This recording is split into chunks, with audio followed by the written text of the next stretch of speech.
Sorry? Sorry.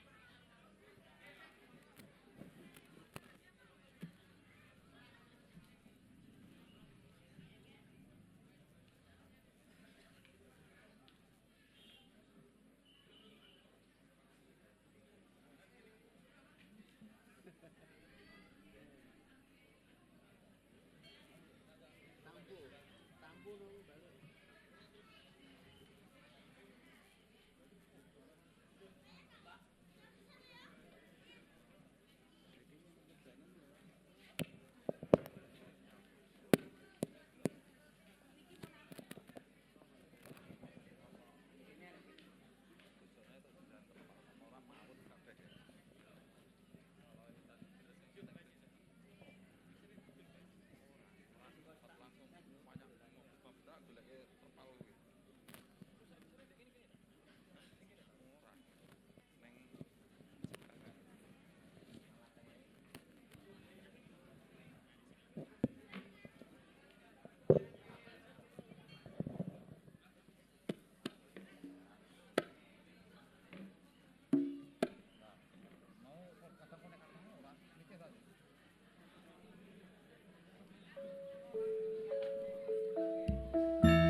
jeneng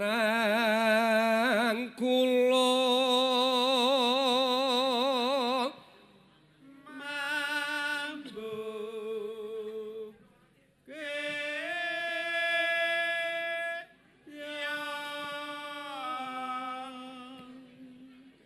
glali aja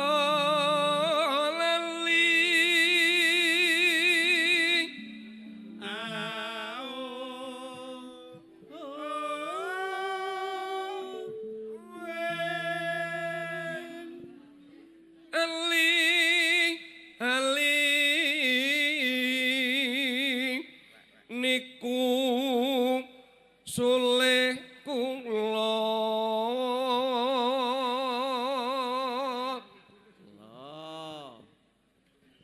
aja dianggep sepele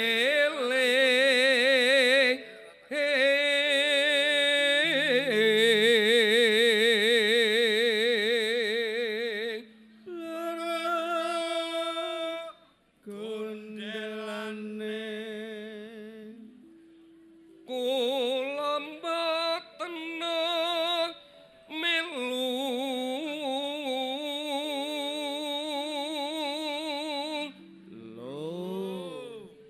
amung ati tansah ndeli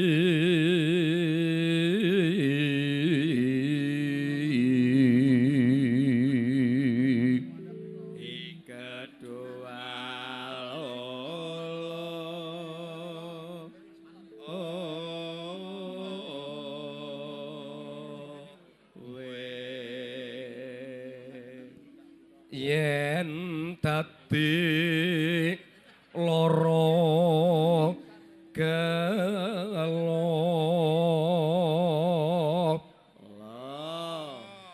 sedih rinten dalu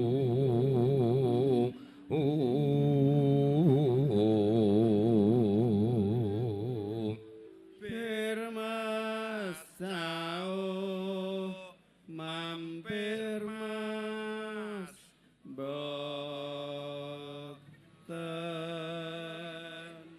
ketok-ketoken kewala nganti hanti besok apa bakal bali mrene saben sore yen bali bejo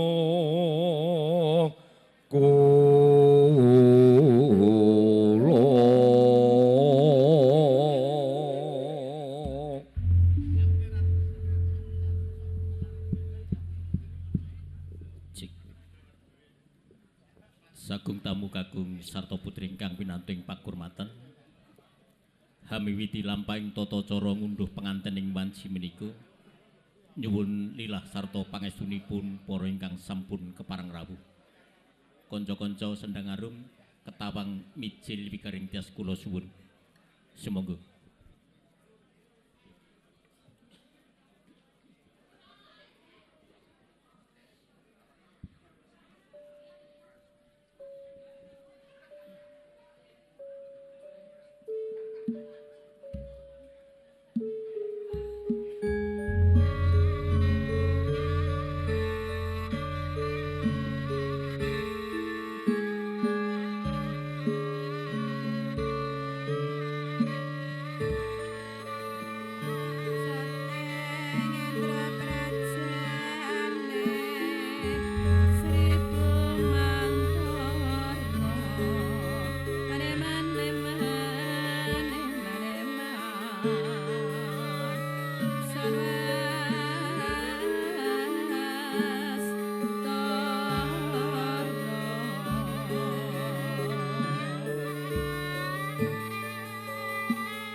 warahmatullahi wabarakatuh. Ngaturaken salam bagyo kayuwanan. Om Swastiastu. Namo Buddhaya. Mugi rahayu sagung dumadi. Kula nuwun para sesepuh, para pinisepuh, para tamu kakung sarta putri ingkang pinantuhi pakurmatan.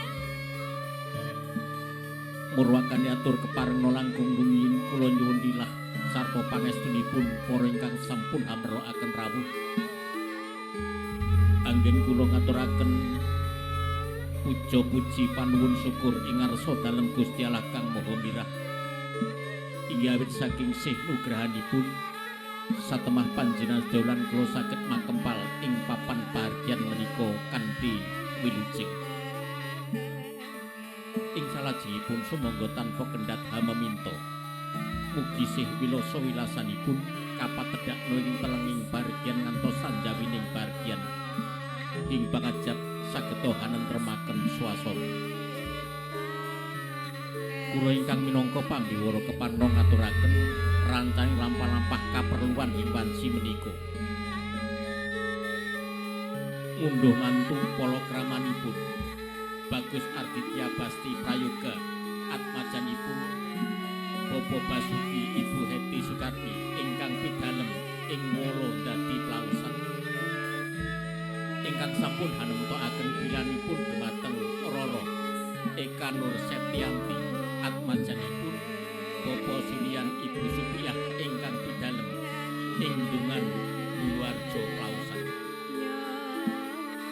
Pundine pengantin sampun netepi tata cara ijab sarta panggih miwah sampun kapangku dening pisan kanthi wilujeng. Pundine dinten menika Setu Legi kaping 7 Desember hanggawe warsa 2019 tata cara pahargyan ngunduh mantu badhe kapurwaken. Pundine lampahing tata cara ingkang kapisan ngenggahaken pengantin. Menawi sampun satata ing papan minampu tumuli katindakaken tata cara pasrah sarta panampining pengantin. Purnaning tata cara menika pengantin tumuli kalenggahaken ing hubungan katungka rawuhipun pisan limrah winastan pisan martuwi. Menawi pisan sapangombyong sampun kepareng satata lenggah pengantin hanindakaken tata adat krobongan kalajengaken ngabekten. Pundine atur pambagi raja wilujeng kalisanaken sasampunipun pengantin purna anggenipun nindakaken tata cara krobongan. Para tamu kakung sarta putri purnaning tata cara pambagi raja kalajengaken tata cara kirap pengantin ingkang sepisan sarta kirap pengantin ingkang angka kalih. Wondene pungkasing tata cara winastan betulan pengantin. Mekaten para ingkang sampun kepareng rawuh lampahing tata cara pahargyan ngunduh mantu ing wanci menika. Andadosna kawuningan. Nuwun.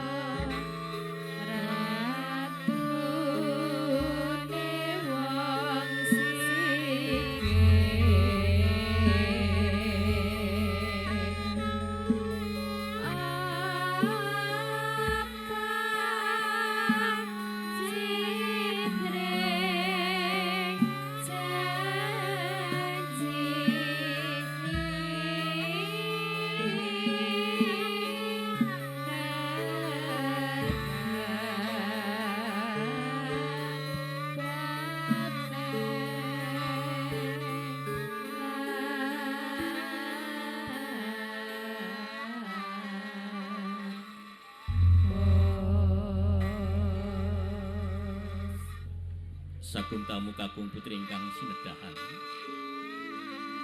Sampun wonten sasmita saking pangarsa pamong pahargyan tata cara purwaka ngenggahaken pengantin tumapak kapurwakan. Ibu Tinah minangka juru paes kasuwun tumuli hanganti pengantin kekalih sarta sawetawis pangombyong manjing telenging pahargyan satataning lampah.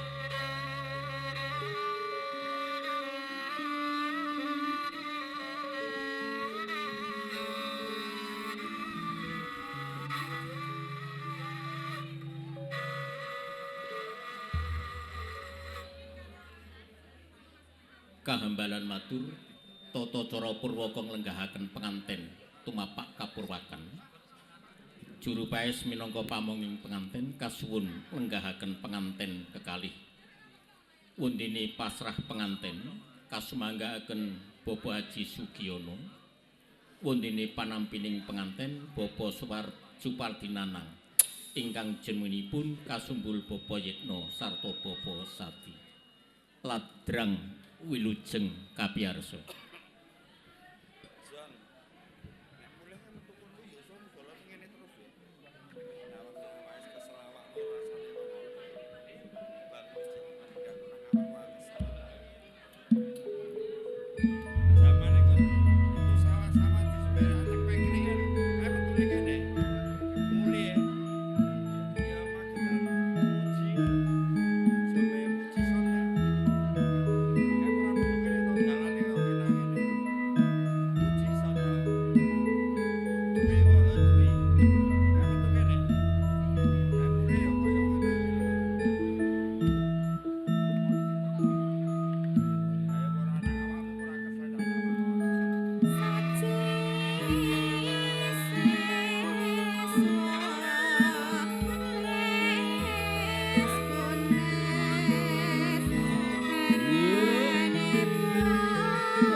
Penganten sapangombyong sampun manjing telenging pahargyan satataning lampah. Salajengipun tata cara pasrah sarta panampining penganten kasumanggaaken Bapak Haji Sugiyono anggenipun kepareng masrahaken penganten tinanggapan Bapak Supardinanang. Wekdal katur.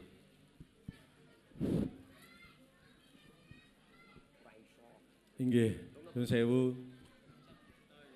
Assalamualaikum warahmatullahi wabarakatuh. Bismillahirrahmanirrahim.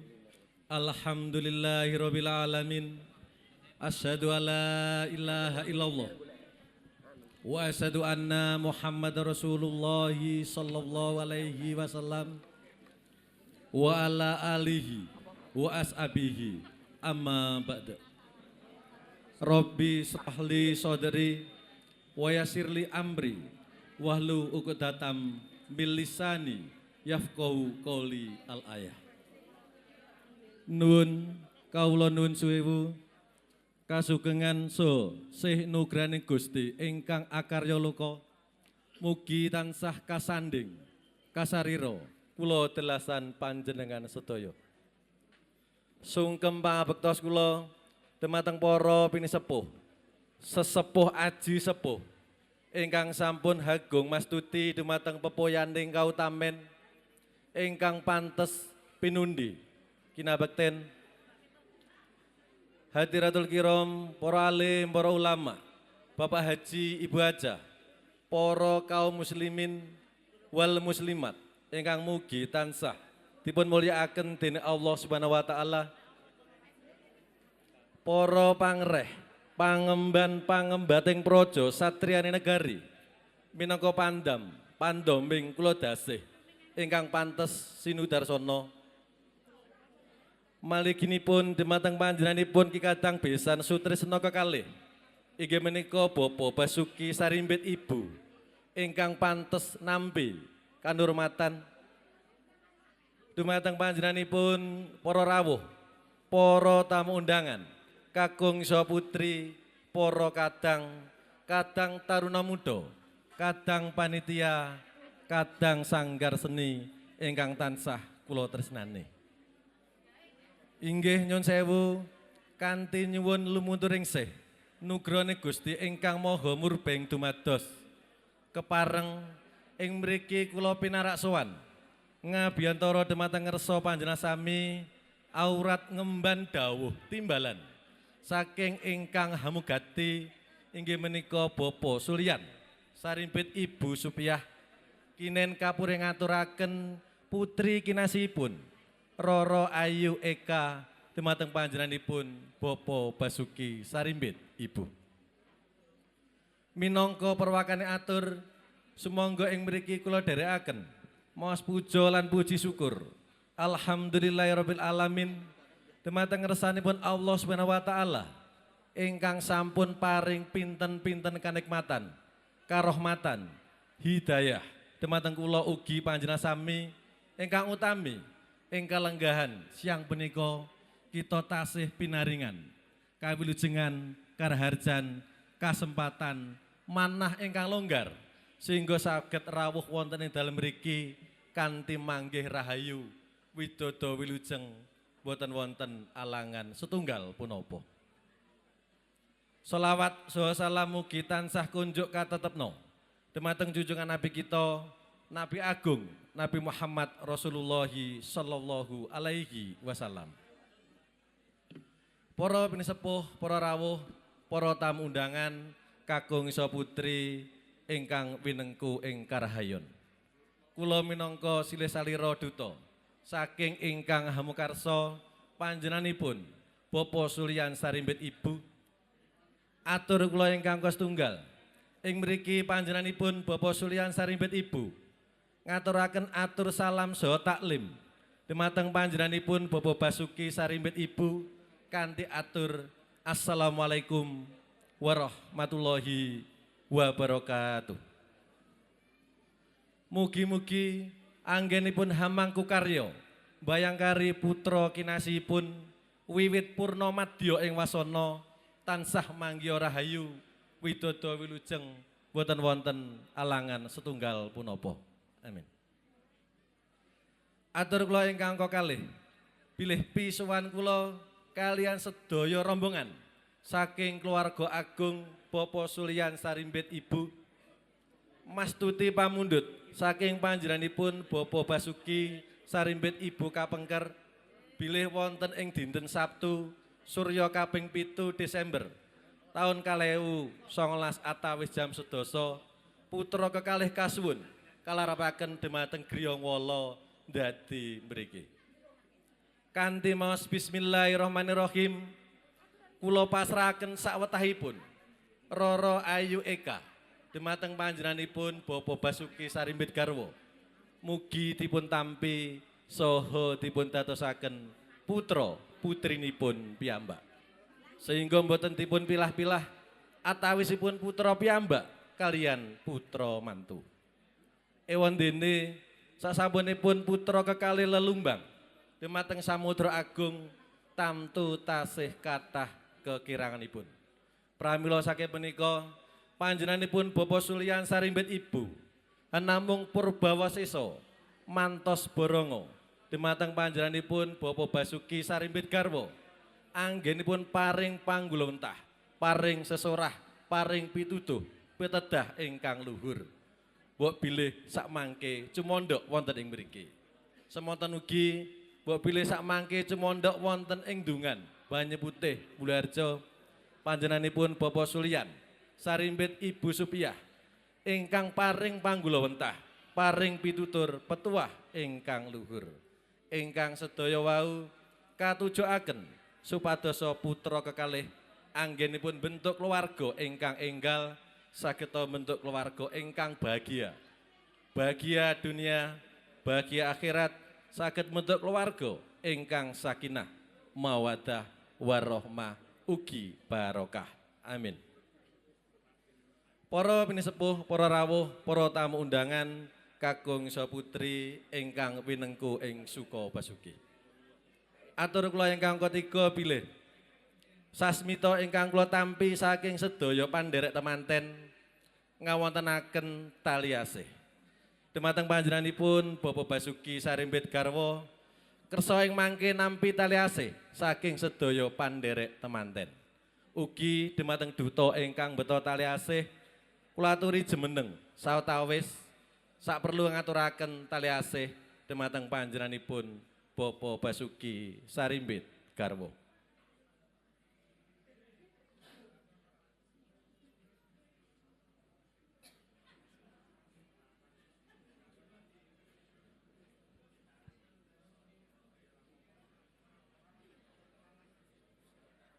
Tegar ini.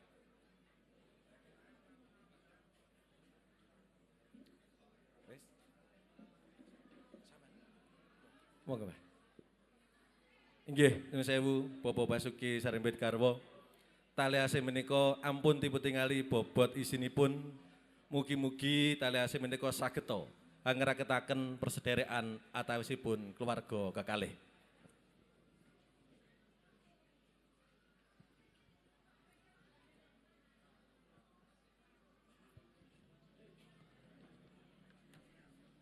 Para pinisepuh, para rawuh, para tamu undangan, kakung saputri ingkang satuhu luhuring budi. Kula ugi minangka silih salira talangi basa saking sedaya pandherek temanten ing mriki ngaturaken matur gunging panuwun ingkang tanpa pepindha utaminipun dumateng panjenenganipun Bapak Basuki Sarimbit Garwa. Ugi dumateng sedaya masyarakat ingkang wonten lingkungan Dukuh Wala Desa Ndadi mriki ingkang sampun kestu nampi kula sak rombongan kanthi suka renoning penggalih. Mbok bilih kula sak rombongan wonten solak bawa ingkang kirang trapsila menggahipun boten saged ndamel suka renoning penggalih panjenengan sami lumantar ing kula sedaya pandherek temanten ngaturaken pangapunten ingkang sak ageng-agengipun. Jangkep atur kula ingkang kasekawan saksampunipun pawiwahan ing kalenggan siang menika mangke paripurna kula sak rombongan badhe nyuwun pamit. Berkah doa restu panjenengan sami ingkang sae ingkang tansah kula suwun. Mugi-mugi sakundheripun kula sak rombongan saking mriki ngantos dumugi dalemipun suwang-suwang tansah manggih rahayu wilujeng boten wonten alangan setunggal punapa. Kula ingkang kadhawuhan matur wonten ngersa panjenengan sami wonten kirang trapsila wonten cewet kuciwaning basa kula nyuwun agunging samudra pangaksama. Akhiru qouli hadza wassalamualaikum warahmatullahi wabarakatuh. Nuwun. Pungkasing pasrah saking Bapak Haji Sugiono tumuli tinanggapan ingkang winanting pakurmatan Bapak Supardi Nanang. Wekdal katur. Cek. Bismillahirrahmanirrahim. Assalamualaikum warahmatullahi wabarakatuh. Alhamdulillah wa syukurillah. La haula wa la quwata illa billah. Asyhadu an la ilaha illallah wa asyhadu anna Muhammadan abduhu wa rasulullah. Amma ba'du. rinengga sagunging pakurmatan kanthi lumunturing Sih Nugraha nugraing Gusti sampun kepareng babar daya pangaribawa sagung para tamu delasan kula. Kala nuwun dumateng panjenenganipun para pinsepuh, para pundhe ingkang saduwing ndabekten, panjenenganipun para pangemban pangbating praja saten negari ing dados pandam pandoming para kedasih ingkang pantes kalemunta Sidudarsana. Saha panjenenganipun para seniman seniwati ingkang tansah kula hormati. Lepat nyuwun pangapunten bepilih wonten pahargyan prasaja ingkang rahina menika. Kawula tinuding kepareng nampi atur panangga pasrah saking kaki pisan nuwun saking panjenenganipun Bapak Suryan sekali garwa.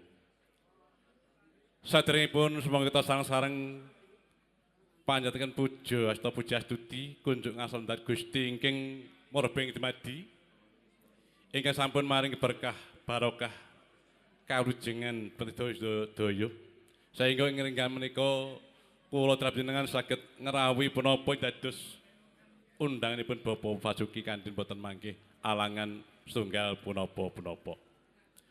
Salajengipun salawat salam mugi kunjuk dhateng junjungan kita Nabi Agung Nabi Muhammad sallallahu alaihi wasallam ingkang ing benjangipun sareng-sareng kita tenggo-tenggo pitulunganipun wonten ing yaumul kiamah. Allahumma amin. Kala nuwun dumateng panjenenganipun Bapak Suryan Sekar Garwo. Bapilih wonten ing menika panjenenganipun Bapak Basuki matur ingkang panuwun ingkang tanpa pepindhan. Parandene ingkang boten kali sampun kepareng lumarap wonten mriki kanthi kawontenan wilujeng. Salajengipun bepilih panjenenganipun Bapak Suryan ngaturaken salam sarta taklimipun wonten mriki kawula tampi kanthi Assalamualaikum warahmatullahi wabarakatuh.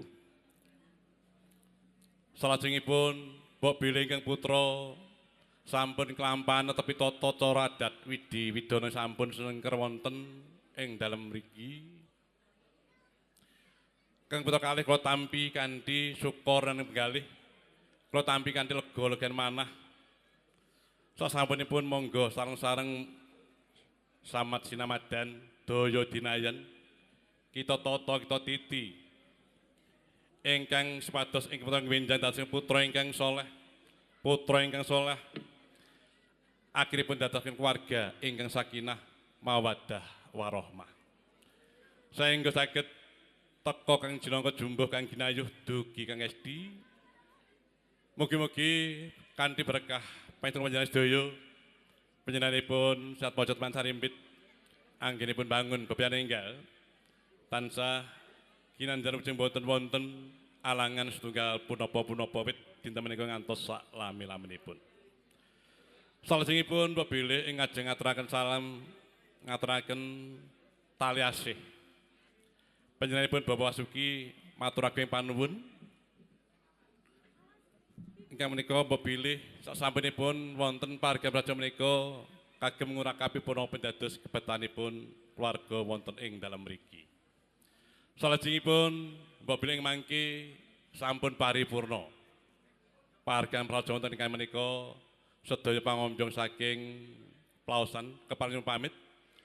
Kawula pinangka wakil saking panjenenganipun Bapak Basuki ngaturaken sugeng kondur mugi kondur panjenengan tansah winantu ing kalujengan wit dalem mriki ngantos pinanggih keluarganipun piyambak-piyambak. Panjenenganipun para pinisepuh, para rawuh kakung saputri ingkang tansah kula hormati. Lepat menapa duka menapa ingkang badhe kula sandhang kalih mung semarak wonten panjenengan. Akhiripun wassalamualaikum warahmatullahi wabarakatuh. Nuwun. Sampun kalampahan kanthi wilujeng tata cara pasrah sarta panampining pengantin. Salajengipun pamonging pengantin kasuwun nglenggahaken pengantin sesarengan kalian menika Bapak Suyitnawala sekalian kasuwun cecawis ngaturi rawuhipun pisan. Ketawang Sekartejo kapiyarsa.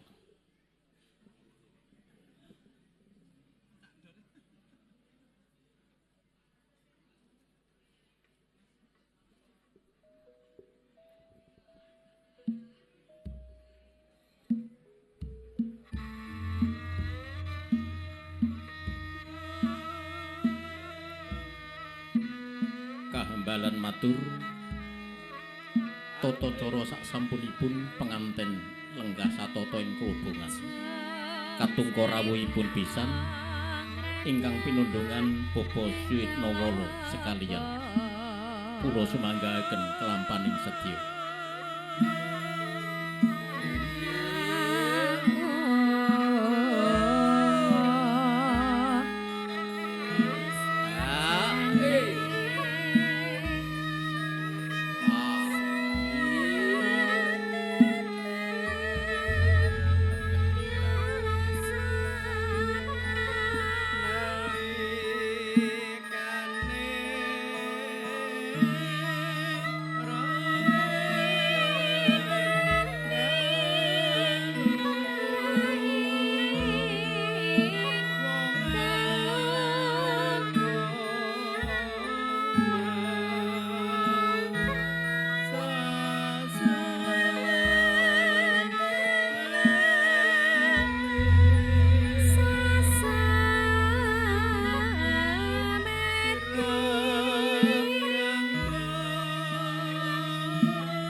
katingal satata lenggah nenggih penganten kekalih. Titi wanci menika nirakaken katresnanipun dumateng penganten. Pisan sekalian sarta para pangombyong sampun satata mancing telenging paregyanut satataning lampah sinanggit ing tata cara mapak pisan. Ingkang kasuwun ngaturi rawuhipun pisan ingkang winantu ing pakurmatan Bapak Suitnawala sekalian. Wondene pengapit kanan kairing kasuwun samekta. Bapak Sutawa sarta Bapak Sadi kasuwun minangka pengapit kanan kairing. Ladrang Tirta Kencana minangka pakurmatan rawuhipun pisan. Semoga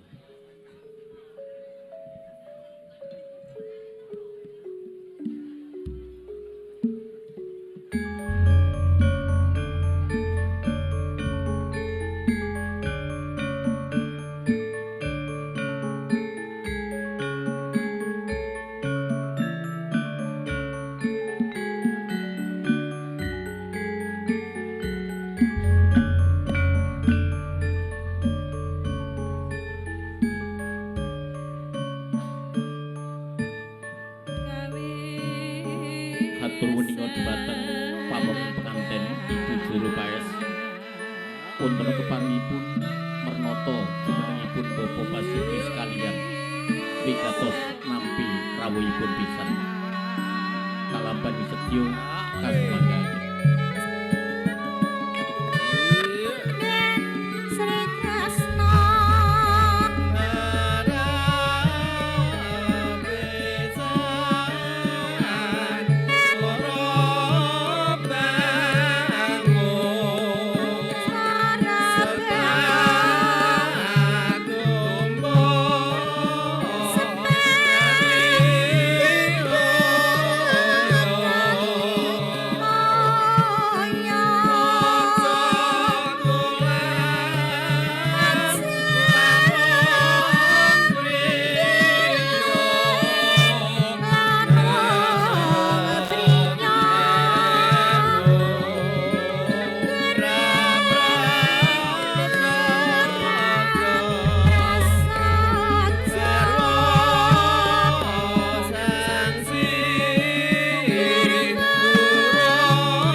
kakung tamu kakung putri ingkang pinengku ing karahayon.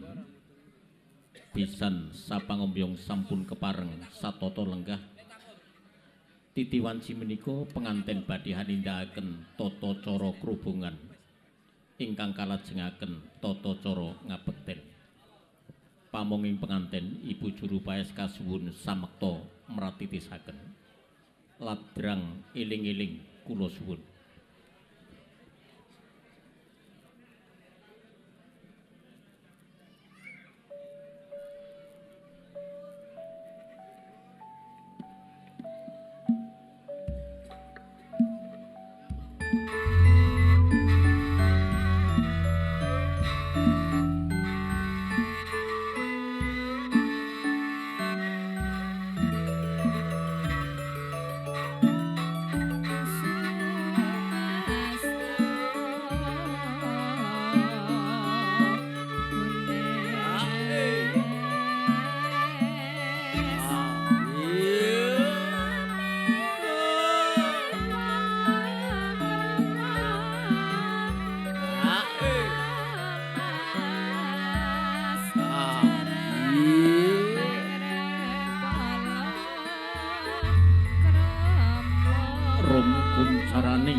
Dumunung aning luhuring budayanipun mekaten sabda dalem sawarga ingkang wicaksana sandhap sampeyan dalem ingkang sinuwun Kanjeng Susuhunan Pakubana kaping 12 ingkang duinguni hangrenggani Prayaga kraton dalem Surakarta hadiningrat lamat-lamat kapiyarsa ngeling ladrang eling-eling kinarya pemut pring penganten kekalih anggenipun miwiti gesang seman tansah eling marang jatining kodrat kapurwakan tata cara kacar kucur kanthi hangucap sesanti kacar kucur wong liya dadi sedulur kacang kawak beli kawak wong liya dadi sanak penganten kakung wis maringaken imbaning gunakaya pring penganten putri kang titi wanci menika wis anggelar rasa kalpa kang sinulam rumput Kalanjana arta receh empon-empon sarta beras kuning kinarya pasemon kang sinandi arta receh mengku sasmita mring penganten putri den Gemi Nastiti anggone ngopeni guna kayaning kakung dinimpon-pon kang rinajang lembat nyuwun dumateng Gusti Kang Hakarya Loka sageta kasembadan saras lahir terusing batin anggenipun miwiti gesang sesemahan wilujeng tanpa pambeng rahayu tanpa reridu wondene beras kuning panyuwunan mring Gusti Kang Hakarya jagat saisine kacekapana rehing buku sarta panyuwunan mrih wilujeng lahir batin sak pengandhap sak panginggil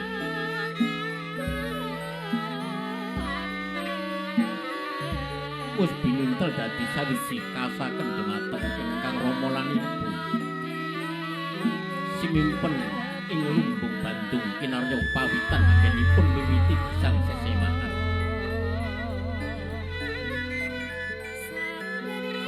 purnaning tata cara menika kalajengaken tata cara dulangan sekul penganten mengku sasmita kang sinandi maksinamat dan ajen ing ajenan antawisipun jaler lan pawestri anggenipun lelumban ing madyaning gesang bebrayatan tansah nengena ing pakarti utami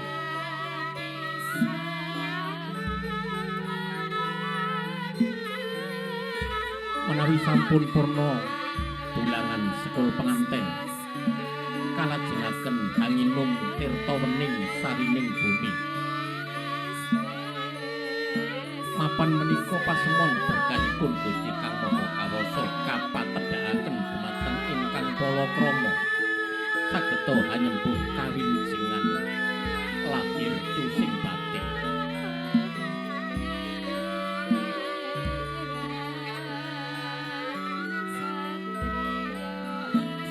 sungkem pringarsane ingkang amangun pepisanan inggih penganten kekalih nyuwun tambahing donga pangestu mrih sembodo anggenipun miwiti gesang para krama tutung kang genayuh teka kang sinedya dadi kang kaesti.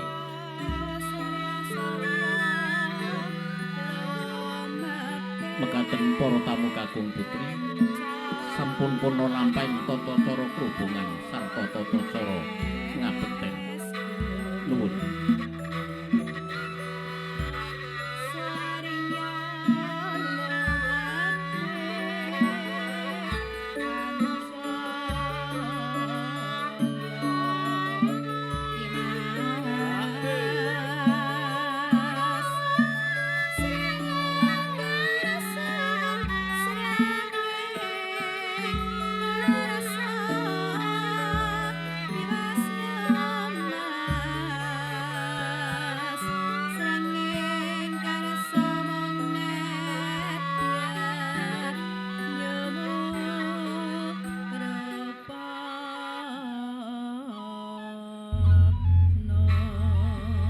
Injawit saking pangestunipun sagung tamu ingkang sinedahan tata cara krobongan sarta ngabekten kalampahan kanthi wilujeng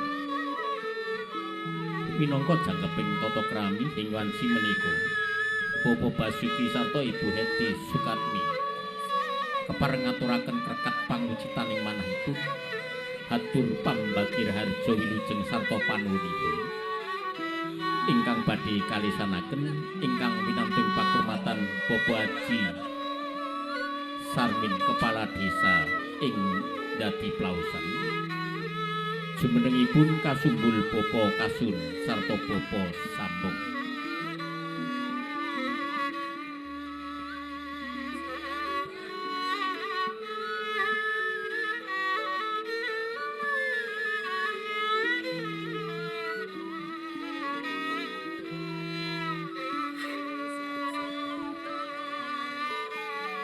Kepareng hangambani atur panuwun sarta pamuji syukuripun Bapak Basuki sarta Ibu Sukatmi badhe kalisanaken ingkang winantung pakurmatan Bapak Haji Sarmin Kepala Desa ing Dadi Plausan jumenengipun kasumbul Bapak Kasun sarta Bapak Sambung menawi sampun satata ing reh samukawis kanthi pakurmatan wekdal katur sumangga.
Bismillahirrahmanirrahim.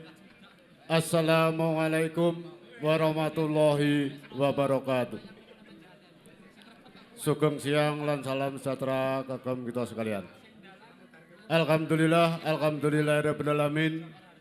Wassalatu wassalamu asrofil anbiya'i wal mursalin wa ala alihi ashabihi ajmain nama ba.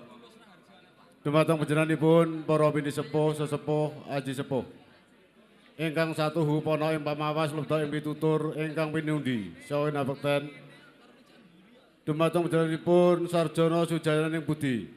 Priagung ingkang dados pantam-pantoming para kalodasih satrane negari ingkang kebak kehormatan lan dumateng panjenenganipun Al Mukarramun Rama Kyai Ibu Nyai Bapak Haji Bu Hajah ingkang rinten lawan dandu tansah ngamalaken kitab ing suci wayune ilahi panuntune kiblat panembahe Gusti ingkang dimulyakne dening Allah Subhanahu wa taala ingkang kula tenggo fatwa-fatwanipun lan dumateng panjenenganipun Bapak Sulian Sarimpit Ibu saha pangombyonge Sri Atmaja temanten putri ingkang wijil saking Dungan Buluharjo Pelasan ingkang kula hormati ugi lan sedaya para rawuh kakung Sunal Putri minggahipun dumateng kru campursari Sendang Arum ingkang mijil saking Jawi Tengah ingkang kula tresnani ugi lan boten kata lempen ugi para werda muda-mudi Rotaruna telah pembantu wingking ingkang kawula tresnani ugi. Saderengipun ngaturaken napa wigatos gati-gatine setya sumangga sareng-sareng manjataken puja puji syukur dumateng kersane Gusti Dat ingkang mawaos bilih sakathahe nikmat kebakas warasan kawilujengan sehingga kula lan panjenengan sami tasih saged nderek angestreni ngrawuhi napa ingkang dados panuwunipun kadang kula lan Bapak Basuki Sarimpit Ibu wonten ing Raina Siang menika nganthi mangke rahayu wilujeng kalis rubeda lan ing lir sambi kala. Salatullah salamuhu salatu salam katurahna dumateng junjungan Nabi kita Nabi Agung Muhammad sallallahu alaihi wasallam ingkang sampun nuntun lan bimbing umatipun dumateng mergi kleresaken. Mugi benjangipun koronto-ronto sami sabaat pitulunganipun wonten ing alam donya menika ngantos wonten ing yaumul kiamat. Allahumma amin. Para rawuh, para pilenggah satuhu kebak kehormatan saderengipun lepat nyuwun agunging pangapunten ingkang tanpa pepindhan. Kula jejer raga wonten ngarsa panjenengan sami ateges boten ngurangi soba lan ceta awit hanamung ngemban uwus saking kadang kawula dan Bapak Basuki Sarimpit Ibu bilih Bapak Basuki Sarimpit Ibu ing rahina siang menika nembe netepi darmaning kasepuh pramila saderengipun lumantar kawula mugi-mugi napa ingkang dipun sandang ing rahina siang punika purwa madya wasana mangga rahayu wilujeng kalis rupita lan ing lir sambi kala. Para rawuh, para pilenggah satu kebak kehormatan ingkang angka sepindah ngaturaken sugeng rawuh, sugeng pinarak lenggah sekecakna anggenipun sami pinarak lenggah kanthi mardu mardikane penggalih. Mugi kersa nglenggah barkan menika ngantos paripurnanipun ing bagian ing siang punika. Ingkang angka kalih ambok bilih panjenengan sami kaaturan rawuh wonten dalam mriki sepindah seru ing panyuwun saking panjenengan kadang kula enem Bapak Basuki Sarimpit Ibu seru ing panyuwun panjurung dongak pangestu panjenengan sami dipun suwun mugi-mugi anggenipun netepi darmaning ngasepuh sageta mulya mukti wibawa tebih ing sambi kala caketna rahayu kawilujenganipun. Ingkang angka 3 inggih menika hamba bilih anggenipun nampi rawuh panjenengan sami wonten dalam mriki manggih pakuciwan samudayanipun lungguh kirang rengkuh kirang aruh tundanipun kirang suguh punapa kemawon lumantar kawula hanamung cadhong duka ingkang tanpa pepindhan. Ingkang angka 3 panjenenganipun Bapak Basuki Sarimpit Ibu netepi darmaning ngasepuh ngentos putra kakungipun ingkang peparap inggih menika panjenenganipun Bagus Ardita Basti Prayoga sampun jinatuh krama kali panjenenganipun Roro Ayu Eka Nur Setianti putri saking panjenenganipun Bapak Sulian Sarimpit Ibu ingkang mijil saking Dungan Buluarjo Plaosan. Ambok bilih panjurung berkah donga pangestu panjenengan sami lumeberna dumateng Sri Atmaja temanten kekalih anggenipun gebyur dumateng bebrayan agung. Saketa ayam tentrem, bagya mulya sakinah mawaddah warahmah. Para rawuh, para pilenggahi satu kebak kehormatan, ambok bilih Sri Atmaja temanten. Anggenipun gebyur dumateng bebrayan agung, kadosa brayat linancang. Enggal momong putra kakungna putri sami kemawon, mbok bilih putri dadosa putri ingkang solikah, mbok bilih kakung dadosa putra kakung ingkang soleh. Saged nuhoni dumateng piyantun sepuh kekalih-kalihipun ngabekti dumateng nusa bangsa lan agaminipun.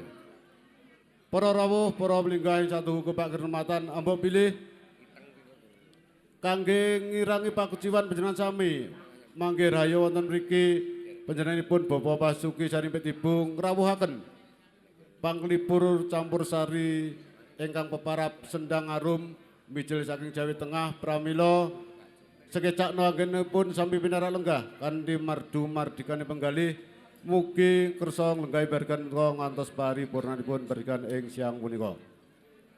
Apabila makaten sekedhik ingkang sekula aturaken bahwa bilih saking kula pribadi anggen kula munamuni kirang nuju prana dumateng panjenengan sami kula ugi nyuwun pangapunten ingkang saageng-agengipun. Panutupe ngatur gundikum ta'ala lami ketarik. Assalamualaikum warahmatullahi wabarakatuh. Sampun kalisanaken hatur pambagirarja wilujeng dening ingkang winantung pakurmatan Bapak Haji Sarmin Kepala Desa ing dadi Plaosan. Para tamu kakung sarta putri, cecawis badhe tumapak ing tata cara salajengipun setunggal lagu katur kanca-kanca campur sari sendang aru. Sumangga.